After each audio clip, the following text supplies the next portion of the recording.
আজকে আমাদের রেসিপি কলকাতা স্টাইলের এগ চাউমিন। আপনারা পুরো ভিডিওটি দেখতে থাকেন আমি কিভাবে চাউমিনটি রেডি করছি।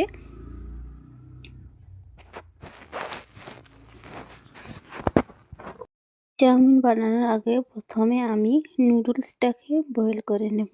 গরম জলের মধ্যে নুডলসগুলো দিয়ে দিচ্ছি, তারপর দিয়ে দেবো সামান্য নুন। চাউমিনটি সিদ্ধ হয়ে গেলে আমি একটি পাত্রের মধ্যে তুলে রাখবো, অন্য পাত্রে ঢেলে রাখছি। এবার দিয়ে দিলাম একটু সাদা তেল। সাদা তেলটা দিয়ে দিলে আমাদের নুডলসগুলো একসঙ্গে লেগে যাবে না।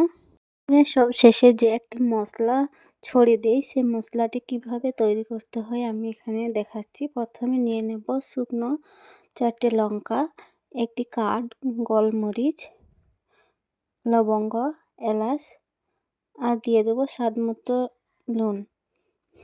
ভালোভাবে নাড়াচাড়া করে একটা ভালো গন্ধ ছড়ালে তখন আমি এটিকে নামিয়ে নেব। মিক্সারে গুঁড়ো করে এটাকে আমি মশলা পাউডার করে নেব। আর এদিকে আমাদের যে যে ভেজিটেবলগুলো লাগবে আমি কেটে রাখছি। আপনারা দেখতেই পাচ্ছেন এখানে নিয়ে নিয়েছি গাজর, পেঁয়াজ,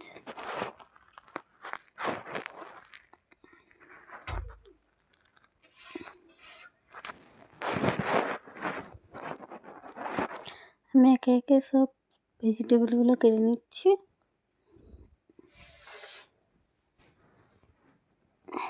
তো আমরা এটা এগ চাউমিন বানাচ্ছি, তাই নিয়ে নিলাম 2টি ডিম। একটি পাত্রের মধ্যে দিয়ে দেবো নুন, একটু সব ধরনের জিরা গুঁড়ো, একটা মশলা। ভালোভাবে একটি কাঁটা চামচের দ্বারা নাড়াচাড়া নিয়ে একটি প্যানের মধ্যে দিয়ে দেবো সাদা তেল। তেলটা তেতে আসলে আমি দিয়ে দেব গুলে রাখা ডিম।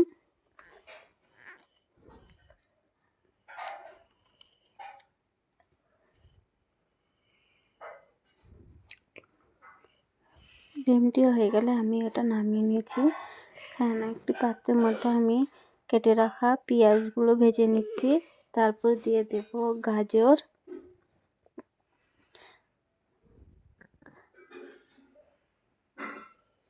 কাঁচা লঙ্কা ও ভেজে রাখা ডিম। এগুলি ভালোভাবে নাড়াচাড়া হয়ে গেলে আমি ওর মধ্যে দিয়ে দেব নুডলসগুলো এখানে আমি দিয়ে দিচ্ছি ডার্ক সয়া সস আর যে মশলাটি করে রেখেছিলাম সেই মশলাটা। ফাইনালি আমাদের রেডি হয়ে এসেছে।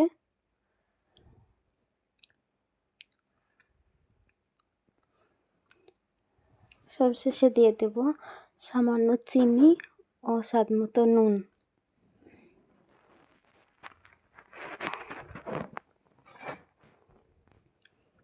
আমাদের কলকাতা স্টাইলের এগ চাউমিন পুরোপুরি রেডি।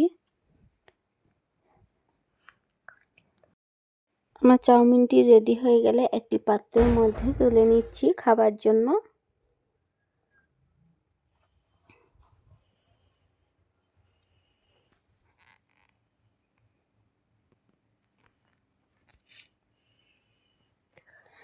সবশেষে আমি এর মধ্যে দিয়ে দেব শসা ও টমেটো সস। এবার ফাইনালি রেডি কলকাতা স্টাইলের এগ চাউমিন। আপনারা অবশ্যই চেষ্টা করবেন একবার বাড়িতে বানানোর।